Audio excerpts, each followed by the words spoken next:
जीवन कोरा कागज कोरा ही रह गया। मेरा बचपन से लेकर बुढ़ापा आ गया पर मैंने जिंदगी में कभी खुशहाली नहीं देखी, कभी कोई सुकून नहीं देखा। सारी जिंदगी मेरी गरीबी में ही गुजर गई। ऊपर से महंगाई ने कमर तोड़ के रख दी है। मैंने अपना सारा जीवन गरीबी में गुजार दिया। मैं नहीं चाहती मेरी बेटी पिंकी भी इसी तरह अपना जीवन पूरा गरीबी में बर्बाद कर दे, पर मैं अपनी बेटी के लिए क्या करूं? मैं एक मजबूर माँ हूँ। मैं अपनी बेटी पिंकी को एक सुखी जीवन देना चाहती हूँ। मैं नहीं चाहती कि मेरी बेटी भी हर चीज की तरह से। माँ क्या हुआ माँ? कौन सी गहरी सोच में हो माँ? कुछ नहीं मेरी जान, तुम बताओ स्कूल से आ गई? हाँ माँ मैं स्कूल से आ गई। माँ आपको पता है कल हमारे स्कूल में स्टोरी कंपटीशन है माँ, मैंने उससे पार्टिसिपेट किया है माँ। तुम मुझे कोई एक अच्छी सी कहानी सुनाओ ना माँ। माँ अगर मेरी स्टोरी सबको पसंद आ गई तो मुझे प्राइज मनी मिलेगी माँ। पिंकी मेरी जान मुझे कोई कहानी नहीं आती। माँ ये कैसी बातें कर रही हो? जब मैं छोटी थी तो मुझे कितनी सारी कहानियाँ सुनाती थी माँ। मुझे कोई अच्छी सी कहानी सुनाओ ना माँ। बेटा मैं कोशिश करती हूँ पर इस घर की टेंशनों की वजह से मैं सब भूल गई हूँ, लेकिन मेरी जान मैं तुम्हारी कोशिश करूँगी। माँ तुम्हें याद है जब मैं छोटी थी तुमने मुझे जादुई लहंगे की स्टोरी सुनाई थी माँ, मुझे वो बहुत अच्छी लगी थी। आज फिर से माँ मुझे एक बार वो कहानी सुना दो माँ। अगर मेरी कहानी अच्छी हुई तो स्कूल में सबको पसंद आई माँ तो मुझे प्राइज मनी मिलेगी, उससे शायद हमारे हालात थोड़े बदल जाए। ठीक है बेटा मैं कोशिश करती हूँ। एक पुराने गांव में रिया अपनी चाची के साथ रहा करती थी। कुछ समय पहले रिया के माँ बाप की कार एक्सीडेंट में मौत हो गई, जिसकी वजह से अब वो अपने चाचा चाची के साथ रहा करती थी। रिया की चाची बहुत ही ज्यादा अत्याचारी और घमंडी थी। रिया की चाची रिया को अपने घर लाने के बाद अपने घर के सारे नौकरों को काम से निकाल देती है और रिया से दिन भर नौकरानियों की तरह काम करवाती है। रिया की चाची की भी एक बेटी थी, उसका नाम सरगुन था। रिया की चाची अपनी बेटी सरगुन से बहुत प्यार करती थी। एक दिन सरगुन अपनी माँ के पास आई और माँ से कहा, माँ एक हफ्ते के बाद मेरी दोस्त की शादी है और मेरी दोस्त ने पिंक कलर की थीम रखी है माँ। मुझे नहीं पता, मुझे पिंक कलर का डिजाइनर लहंगा चाहिए, बहुत महंगा वाला माँ, ताकि जब मैं वो लहंगा पहनूं तो सबकी नजर मुझ पर ना हट पाए माँ।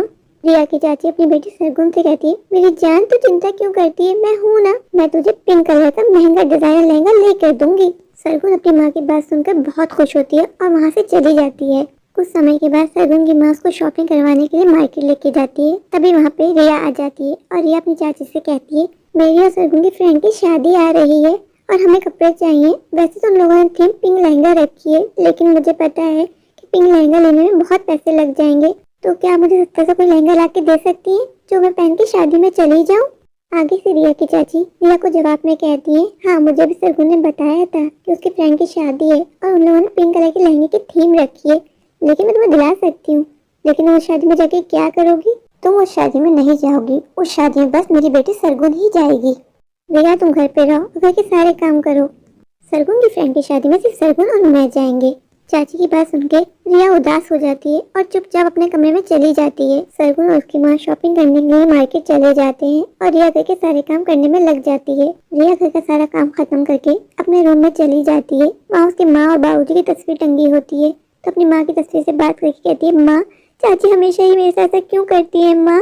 ना ही मुझे नए कपड़े दिलाती है और ना ही अच्छा खाना, हमेशा मुझे सरगुन के फटे हुए कपड़े दे देती है और कहती है इससे अपना गुजारा करो माँ। तभी कुछ देर में सरगुन की माँ और सरगुन शॉपिंग करके लौट आते हैं। सरगुन शॉपिंग करके बहुत खुश होती है और दोनों माँ बेटियाँ तैयार होकर शादी में चली जाती हैं। रिया ये सब देख के उदास हो जाती है और जोर जोर से रोने लग जाती है और रोते रोते सो जाती है। रिया के ख्वाब में उसकी माँ आती है और रिया को आवाज देती है, बेटा उठो बेटा।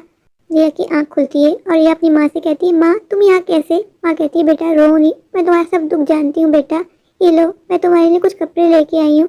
रिया जब वो कपड़े देखती है तो उसमें पिंक कलर का जादुई लहंगा होता है। रिया देख के बहुत खुश होती है और खिलखिला के हंसने लग जाती है। माँ कहती है, बेटा तुम शादी में जाना चाहती थी ना अपनी दोस्त की, ये लो लहंगा, ये पहनो और शादी में चली जाओ। बस मेरी एक बात याद रखना कि ये लहंगा ना ही तुम्हारी चाची के हाथ लगे और ना ही सरगुन के। अगर ये जादुई लहंगा उन दोनों में से किसी के भी हाथ लग गया ना तो सब कुछ बर्बाद हो जाएगा मेरी जान। रिया अपनी माँ की बात सुन के समझ जाती है कि ये कोई आम लहंगा नहीं बल्कि जादुई लहंगा है। रिया जैसे ही वो लहंगा पहनती है रिया पूरे तरीके से बदल जाती है। रिया नौकरानी से एकदम राजकुमारी में बदल जाती है। रिया वो जादुई लहंगा पहन के शादी में चली जाती है। जैसे ही वो शादी में जाती है सबकी नजरें उस पर ठहर जाती हैं। रिया किसी राजकुमारी से कम नहीं लग रही होती। हर कोई आके रिया की तारीफ करता है। ये देख के सरगुन जल जाती है और अपनी माँ से कहती है, माँ मैंने कितना महंगा डिजाइनर लहंगा खरीदा ताकि मेरे दोस्त मुझे देखें और जलें। पर पता नहीं कहाँ से ये लड़की शादी में आ गई और सबके सब उसको देखने में मसरूफ हो गए। माँ, सब मुझे भूल गए, कौन है ये लड़की? माँ। सरगुन रिया को देख देख के अंदर ही अंदर जल रही थी। रिया पिंक जादुई लहंगे में गजब की लग रही थी। रिया की चाची भी अपनी बेटी सरगुन से कहती है, बेटा कुछ भी कहो पर ऐसा लहंगा मैंने आज तक नहीं देखा, और ये लड़की तो किसी परी से कम नहीं लग रही। सरगुन अपनी माँ से कहती है, माँ मुझे नहीं पता, मुझे इस लड़की से ज्यादा खूबसूरत लहंगा चाहिए। रिया अपनी चाची और सरगुन की बातें सुन रही होती है और मन ही मन मुस्कुरा रही होती है और कहती है कि चाची और सरगुन तभी ये जानते ही नहीं है कि ये खूबसूरत दिखने वाली लड़की और कोई नहीं बल्कि मैं हूँ। फिर शादी खत्म हो जाती है और सब घर आ जाते हैं। रिया आके वो लहंगा छुपा देती है। रिया की माँ ने रिया से कहा होता है, बेटा ये लहंगा अपने पास रखना, और तुम्हें कुछ भी चाहिए हो ना तुम इस लहंगे से कहना, वो लहंगा तुम्हें सब कुछ ला के देगा, क्योंकि ये कोई आम लहंगा नहीं बल्कि जादुई लहंगा है। रिया को ये बात याद आ जाती है और रिया अपने लहंगे से कहती है कि मुझे तो बहुत जोरों की भूख लग रही है, मुझे कोई अच्छा भोजन ला के दो। रिया जैसे वो जादुई लहंगे से कहती है, रिया के आगे मजे मजे के भोजन आ जाते हैं। रिया उनको स्वाद लेके खाती है और फिर जाके सो जाती है। फिर अगली सुबह रिया अपने लहंगे के साथ बात कर रही होती है। बात करते हुए उसे सरगुन देख लेती है और सरगुन को सारी बात समझ में आ जाती है कि शादी में वो हसीन वाला और कोई नहीं बल्कि ये रिया थी। सरगुन जाके सारी बात अपनी माँ को बताती है कि माँ वो और कोई नहीं बल्कि रिया थी और उसके पास कोई जादुई लहंगा है। जैसे ही चाची को ये बात पता चलती है, चाची अपनी बेटी से कहती है, सरगुन हमें देर नहीं करनी चाहिए, हमें रिया के पास जाके उसका जादुई लहंगा चुरा लेना चाहिए। सरगुन और उसकी माँ लहंगा चुराने की प्लानिंग में लग जाते हैं। चाची अपनी बेटी सरगुन से कहती है, अगर वो जादुई लहंगा हमारे पास आ गया तो सोच हम दोनों कितने अमीर हो जाएंगे, हमारे पास दुनिया की हर चीज आ जाएगी। ऐसा कहकर सरगुन और उसकी चाची रात होने का इंतजार करने लगते हैं और जैसे ही रात होती है, रिया की चाची और सरगुन दोनों वो जादुई लहंगा चुरा लेते हैं और चुरा के अपने कमरे में ले आते हैं। और जैसे ही सरगुन वो जादुई लहंगा पहनती है, जादुई लहंगा पहनने के बाद सरगुन काली और बदसूरत नजर आने लग जाती है और जब अपने आप को शीशे में देखती है तो जोर जोर से रोने लग जाती है। माँ, माँ ये मुझे क्या हो गया माँ? इतने में जादुई लहंगे में से आवाज आती है, ये लहंगा तुम्हारे लिए नहीं है, तुम दोनों माँ बेटियाँ लालची हो, ये लहंगा सिर्फ अच्छे लोगों पे काम करता है जो दिल के साफ होते हैं। जादुई लहंगे में से आवाज आती है, अब ये लहंगा तुम्हारी बेटी ने पहन लिया है तो अब तुम्हारी बेटी हमेशा ही बदसूरत नजर आएगी और कभी पहले जैसी नहीं हो पाएगी। फिर जादुई लहंगे में से जोर जोर से हंसने की आवाजें आने लग जाती हैं। जादुई लहंगे की बात सुन के चाची और सरगुन जोर जोर से रोने लग जाते हैं। चाची और सरगुन की रोने की आवाज सुन के रिया नींद से जाग जाती है और बाहर आके जब वो देखती है तो सरगुन ने उसका लहंगा पहना होता है। रिया ये देख के हैरान रह जाती है और अपनी चाची से कहती है, चाची ये जादुई लहंगा मुझे मेरी मरी हुई माँ ने दिया था और कहा भी था कि ये लहंगा आप दोनों के हाथ नहीं लगना चाहिए, तभी मैंने ये लहंगा छुपा दिया था ताकि आप दोनों को इस जादुई लहंगे के बारे में कुछ पता ना चले और आप दोनों के साथ कोई अनहोनी ना हो। लेकिन फिर भी आप दोनों ने मेरा जादुई लहंगा चुरा लिया, जिसकी सजा आपकी बेटी सरगुन को मिल गई। चाची चाची अब आपकी बेटी सरगुन इसी तरह हमेशा बदसूरत रहेगी, पहले जैसे कभी नहीं हो पाएगी।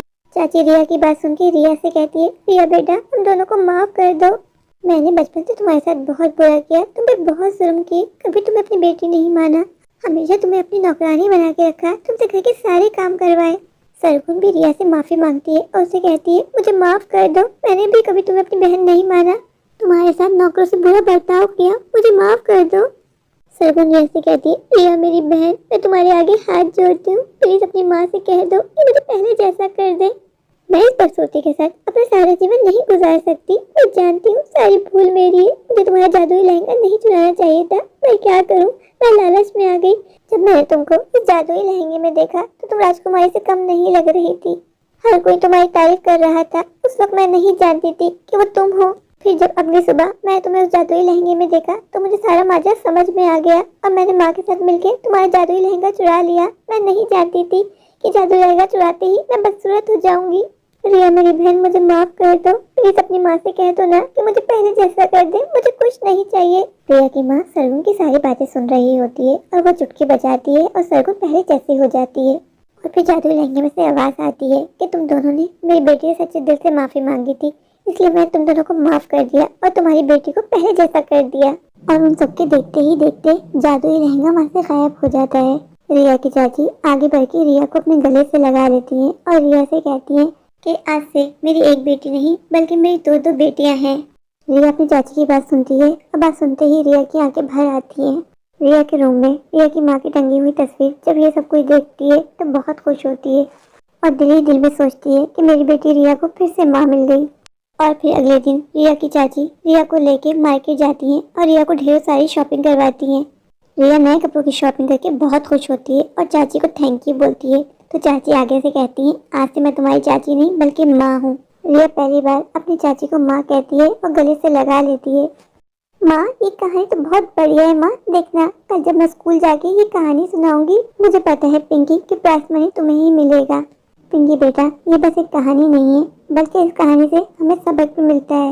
माँ, इस कहानी से हमें क्या सबक मिलता है बेटा? यही कि जरूरी नहीं है जो चीज़ किसी और के लिए अच्छी है वो चीज़ तुम्हारे लिए भी अच्छी साबित हो। हाँ माँ, तुमने सही कहा। इस जादुई कहानी में भी तो यही दिखाया है ना कि रिया को जो जादुई लहंगा मिलता है वो पहन के रिया खूबसूरत हो जाती है और जबकि वो लहंगा सरगुन पहनती है तो सरगुन वो लहंगा पहन के बदसूरत हो जाती है। हाँ बेटा, तुमने सही कहा। इस कहानी से हमें यही सबक मिलता है। चलो पिंकी बेटा, शाम हो गई, घर के अंदर चलते हैं। मुझे खाना भी पकाना है और तुम्हें स्कूल जाने की तैयारी भी तो करनी है ना। हाँ माँ, मुझे ये कहानी भी तो याद करनी है ना, ताकि ये कहानी कल मैं स्कूल जाके सुनाऊं और मुझे ही इनाम मिले। माँ बेटा, तुम चिंता मत करो, मेरा मन कहता है कि प्राइस मनी तुम ही लेके आओगी मेरी जान। मेरे प्यारे प्यारे व्यूअर्स, अगर आपको मेरी आज की ये कहानी अच्छी लगे तो प्लीज़ मेरे चैनल को लाइक कीजिए, अपने दोस्तों के शेयर कीजिए। हाँ, मेरे चैनल को सब्सक्राइब करना बिल्कुल मत भूलिए। अगर आप लोग मेरे चैनल पर नए हैं और अभी सब्सक्राइब नहीं किया तो इंतज़ार किस बात का, अभी जाइए दौड़ के जाइए, जाकर मेरा चैनल सब्सक्राइब कर दीजिए, मुझे ढेर सारा प्यार दीजिए, मुझे सपोर्ट कीजिए। Thank you.